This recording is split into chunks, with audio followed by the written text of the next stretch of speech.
Hingon ni Jesus diri sa ebanghelyo karong adlaw nga kung magsulti kag kamatuoran, mubadlong ka, ikaw maoy mahimong dautan, ikaw maoy pasakitan, ikaw maoy dauton.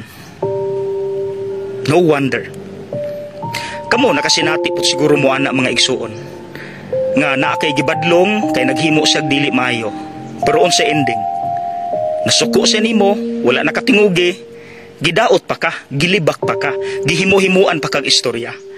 See? No wonder Jesus was crucified.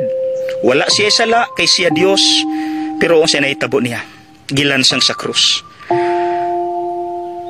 Ang kalinaw nga gisaad ni Kristo sa ebanghelyo karon nga human ka mihimog maayo, human ka misulti sa kamatuoran, human ka gipasakitan tungod sa kamatuoran, dali kuyog nako dire sa kalinaw nga walay pariha, because only God can give that kind of peace in heaven.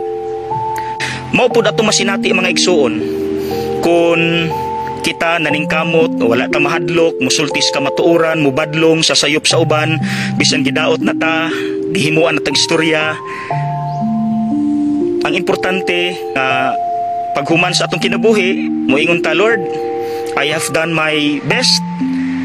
Dagang nasuko nako because nisulti ko sa kamatuoran. Pero Lord, salamat kay gaan akong pamati. Salamat sa kalinaw, maunay akong nasinati karon. May I now rest in your peace, O Lord. I have done my job.